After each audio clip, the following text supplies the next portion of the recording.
Siddaramaiah HDK ನಡುವೆ ಮಾತಿನ ಕಾಳಗ ತಾರಕಕ್ಕೇರಿದೆ.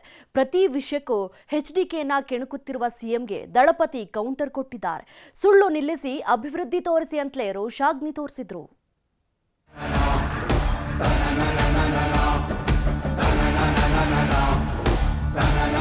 ಮುಡ ಹಗರಣದಲ್ಲಿ ಸಿದ್ದರಾಮಯ್ಯ ಸಿಲುಕಿದ್ದಾರೆ. ಆದರೂ ತಪ್ಪು ಮಾಡಿಲ್ಲ, ಇದು ರಾಜಕೀಯ ಪಿತೂರಿ ಅಂತಾರೆ.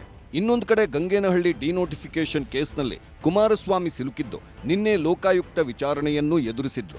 ಆದರೂ ಇದು ಮುಗಿದೋಗಿರುವ ಕಥೆ, ಈಗ ತೆಗೆದಿದ್ದು ರಾಜಕೀಯ ಪ್ರೇರಿತ ಅಂತಾರೆ ಕುಮಾರಸ್ವಾಮಿ. ಸಿದ್ದರಾಮಯ್ಯ ಮತ್ತು ಕುಮಾರಸ್ವಾಮಿ ಅವರ ಮೇಲೆ ಹಗರಣದ ಆರೋಪಗಳು ಒಂದು ಕಡೆಯಾದ್ರೆ, ಇಬ್ಬರ ನಡುವಿನ ವಾಕ್ಸಮರ ರಾಜ್ಯ ರಾಜಕೀಯದಲ್ಲಿ ದೊಡ್ಡ ಸದ್ದು ಮಾಡಿತು. ಸಿದ್ದರಾಮಯ್ಯನವರ ಒಂದೊಂದು ಹೇಳಿಕೆಗೂ ಕುಮಾರಸ್ವಾಮಿ ಉತ್ತರ ಕೊಟ್ಟಿದ್ದಾರೆ. ಸಿಎಂ ಎಚ್ಡಿಕೆ ಮಧ್ಯೆ ರಾಜೀನಾಮೆ ವಾಕ್ಸಮರ. ಕುಮಾರಸ್ವಾಮಿ ಯಾರ ಸರ್ಕಾರದಲ್ಲಿ ಇರೋದು? ಮಂತ್ರಿಯಾಗಿರೋದು ಯಾರ ಸರ್ಕಾರದಲ್ಲಿ? ಅವ್ರ ಮೇಲೆ ಬೈಲ್ ಮೇಲೆ ಇದಾರಲ್ಲ ಅವರು, FIR ಆಗಿ. ಅವ್ರು ಯಾಕೆ ರಾಜೀನಾಮೆ ಕೊಟ್ಟಿಲ್ಲ? ಹೊರಗಡೆ ಇವತ್ತು ಅವ್ರದ್ದೇನು ಬರ್ತಾ ಇದೆ, ಅವ್ರದನ್ನು ಮುಚ್ಚಾಕೊಳ್ಳೋದಕ್ಕೆ ಅಯ್ಯೋ ಕುಮಾರಸ್ವಾಮಿ ಏನೋ ಮಾಡಿಬಿಟ್ಟವನೇ, ಕುಮಾರಸ್ವಾಮಿಗೆ ನೋಟಿಸ್ ಬಂದೈತೆ, ಒಂದು ಪ್ರಚಾರ ಡೈವರ್ಷನ್ ಬೇಕಲ್ಲ ಅವರಿಗೆ, ಸರ್ಕಾರಕ್ಕೆ. ಅದಕ್ಕಷ್ಟೇ ಆ ಪ್ರಕರಣ, ಗಂಗೇನಹಳ್ಳಿ ಪ್ರಕರಣ. ಅದು ಬಿಟ್ಟು ಅದರಿಂದ ಮುಂದೆ ಒಂದು ಹೆಜ್ಜೆ ಅವ್ರು ಏನೂ ಮಾಡೋಕ್ಕಾಗಲ್ಲ. ಸರ್ಕಾರ ಬೀಳಿಸುವ ಹುನ್ನಾರ ಅಂತ ಸಿದ್ದರಾಮಯ್ಯ, ಸುಳ್ಳು ನಿಲ್ಲಿಸ್ರಪ್ಪ ಸಾಕು ಅಂತ ಕುಮಾರಸ್ವಾಮಿ. ಅದು ರಾಜಕೀಯ.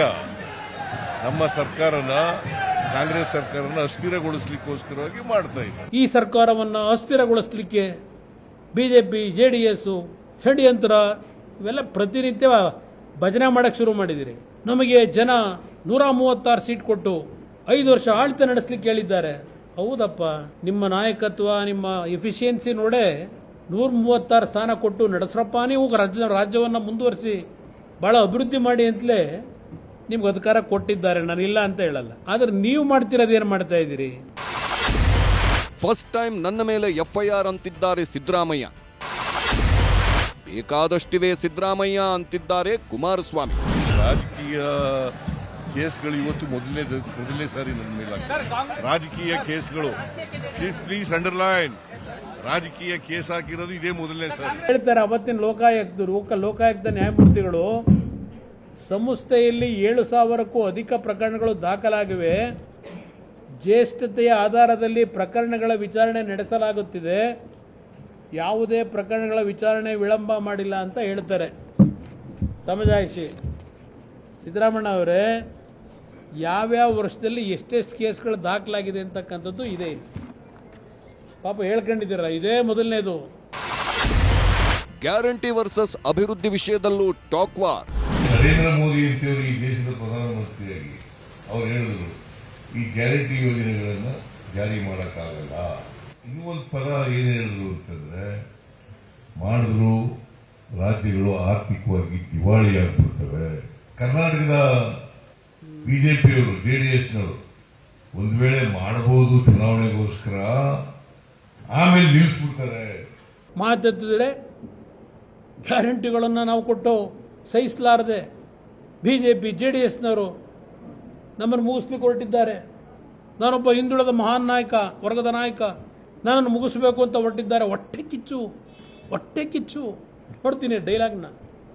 ನಮ್ಗೆ ಯಾಕಪ್ಪ ಹೊಟ್ಟೆ ಕಿಚ್ಬಿಡೋದು? ಏನು ಯಾರಿಗೇನು ಶಾಶ್ವತವಾದ ಅಧಿಕಾರ? ಯಾರಿಗೂ ಶಾಶ್ವತ ಇಲ್ಲ. ಶಾಶ್ವತವಾಗಿ ಉಳಿಯೋದು ನೀವು ಏನು ಒಳ್ಳೇದು ಮಾಡಿದ್ದೀರಿ ಅದು ಉಳಿಯುತ್ತಷ್ಟೇ. ಹೀಗೆ ಮುಖ್ಯಮಂತ್ರಿ ಮತ್ತು ಕೇಂದ್ರ ಸಚಿವರ ಮಧ್ಯೆ ವಾಕ್ಸಮರ ಜೋರಾಗೆ ನಡೆಯಿತು. ಇಷ್ಟೆಲ್ಲದರ ಮಧ್ಯೆ ಕುಮಾರಸ್ವಾಮಿ ಹೊಸ ಬಾಂಬ್ ಹಾಕಿದ್ದಾರೆ. ಅಧಿಕಾರಿಗಳನ್ನ ಬಳಸಿ 100 ಕೋಟಿ ಲೂಟಿ ಮಾಡ್ತಿರೋದಕ್ಕೆ ದಾಖಲೆ ಇದೆ, ಕೇಂದ್ರ ಗೃಹ ಇಲಾಖೆಗೆ ದೂರು ಕೊಡ್ತೀನಿ, ಭ್ರಷ್ಟ ಅಧಿಕಾರಿಗಳ ಮೂಲಕ ರಾಜ್ಯಪಾಲರಿಗೆ ನೋಟಿಸ್ ನೀಡುವ ಹುನ್ನಾರ ಆಗ್ತಿದೆ ಅಂತ ಆರೋಪಿಸಿದ್ರು. ಮನುಷ್ಯತ್ವ ಇಲ್ಲದ ಸರ್ಕಾರ ಅಂತಾನೂ ಹೀಗಳಿದ್ರು. ಇದಕ್ಕೆ ಸಿದ್ದರಾಮಯ್ಯ ಹೇಳಿದ್ದು, ನಾನು ಉತ್ತರ ಕೊಡಲ್ಲ ಅಂತ. ನಾನು ಈ ಎಲ್ಲ ಡಾಕ್ಯುಮೆಂಟ್ಗಳೇನಿದೆ ದೆಹಲಿಯಲ್ಲೂ ಹೋಮ್ ಸೆಕ್ರೆಟರಿ ಕೊಡಬೇಕು ಅಂತ ಇದ್ದೇನೆ. ಇದೆಲ್ಲವನ್ನ ಮಾಹಿತಿಗಳನ್ನು ಏನೇನು ಮಾಡಿದ್ದಾರೆ ಅಧಿಕಾರಿ ಮುಖಾಂತರ ನೀವು ರಾಜ್ಯಪಾಲರಿಗೆ ನೋಟಿಸ್ ಕೊಡಿಸ್ತೀರಾ, ಅವ್ರ ಕಚೇರಿಗೆ. ನೀವು ಸಂವಿಧಾನ ರಚನೆ ಮಾಡೋರ? ಈ ಸರ್ಕಾರದಲ್ಲಿ ಏನು ಬೇಕಾದ್ರೂ ಮಾಡ್ಬೋದು. ಈ ಸರ್ಕಾರ ಮನುಷ್ಯತ್ವ ಇಲ್ಲ, ಇವರಿಗೆ ಮನುಷ್ಯತ್ವ ಇಲ್ಲ, ಭಯ ಭಕ್ತಿ ಇಲ್ಲ ಈ ಸರ್ಕಾರಕ್ಕೆ. ಸರ್ಕಾರ ಅಂತ ಕರಿತೀರಾ? ನಾನು ಇಂಥ ಸರ್ಕಾರನ ಇತಿಹಾಸದಲ್ಲೇ ಬಂದಿಲ್ಲ. ಕರ್ನಾಟಕ ಈ ಮಟ್ಟಕ್ಕೆ ಆಗುತ್ತೆ ಅಂತ ಹೇಳಿ ನಮ್ಮ ಮನಸ್ಸಿನಲ್ಲೂ ಅನ್ಕೊಂಡಿರಲಿಲ್ಲ ನಾನು, ಇಂಥ ಆಡಳಿತ ಬರುತ್ತೆ ರಾಜ್ಯದಲ್ಲಿ ಅಂತ. ಮುಂದಕ್ಕೆ ಏನು ಜನಕ್ಕೆ ಉತ್ತರ ಕೊಡ್ತೀರಿ? ಕುಮಾರಸ್ವಾಮಿ ಬರೀ ಸುಳ್ಳು ಹೇಳೋದು, ಅವ್ರಿಗೆಲ್ಲ ಉತ್ತರ ಕೊಡೋದು, ಎಲ್ಲಕ್ಕೂ ಉತ್ತರ ಕೊಡಕ್ ಹೋಗಲ್ಲ. ಕುಮಾರಸ್ವಾಮಿ ಹೇಳೋದಕ್ಕೆ ಉತ್ತರ ಕೊಡಬೇಕು ಅಂತ ಎಲ್ಲಿದೆ ಎಲ್ಲಿ ಕೊಡಲೇಬೇಕು ಅಂತ ಎಲ್ಲಿದೆ? ನಾ ಕೊಡಲ್ಲ ಇದಕ್ಕೆ. ಕುಮಾರಸ್ವಾಮಿಗೆ ಉತ್ತರ ಈ ವಿಚಾರದಲ್ಲಿ ಕೊಡಲ್ಲ. ಸಿದ್ದರಾಮಯ್ಯ ಸರ್ಕಾರದ ವಿರುದ್ಧ ಕುಮಾರಸ್ವಾಮಿ ಹೊಸ ಆರೋಪ ಮಾಡುತ್ತಿದ್ದಾರೆ. 5 ಮಂತ್ರಿಗಳ ಕುರ್ಚಿ ಅಲುಗಾಡುತ್ತೆ ಅನ್ನೋ ಸುಳಿವನ್ನೂ ಕೊಟ್ಟಿದ್ದಾರೆ. ಯಾರು ಆ 5 ಜನ ಮಂತ್ರಿಗಳು ಅನ್ನೋದೇ ಈಗಿರುವ ನಿಗೂಢ ರಹಸ್ಯ. ಮೈಸೂರಿನಿಂದ ಆನಂದ್ ಹಾಗೂ ಸುನಿಲ್ ಜೊತೆ ಕೃಷ್ಣ ಜೀವಿ, ನ್ಯೂಸ್ 18 ಬೆಂಗಳೂರು. ಕನ್ನಡಿಗರ ಮೆಚ್ಚಿನ ನಿಮ್ಮ ನ್ಯೂಸ್ 18 ಕನ್ನಡ ಈಗ ವಾಟ್ಸ್ಆಪ್ನಲ್ಲಿಯೂ ಲಭ್ಯ. ಕರ್ನಾಟಕ ಮತ್ತು ದೇಶ ವಿದೇಶದ 360 ಡಿಗ್ರಿ ಸುದ್ದಿ ವಿವರವನ್ನ ನೀವು ನಿಮ್ಮ ಕೈ ಬೆರಳುಗಳಲ್ಲಿಯೇ ಪಡೆಯೋದಿಕ್ಕೆ ಈ QR ಕೋಡ್ ಅನ್ನ ಸ್ಕ್ಯಾನ್ ಮಾಡಿ. ನಮ್ಮ ಚಾನೆಲ್ ಅನ್ನ ಫಾಲೋ ಮಾಡಿ, ನೋಟಿಫಿಕೇಶನ್ ಆನ್ ಮಾಡಿ.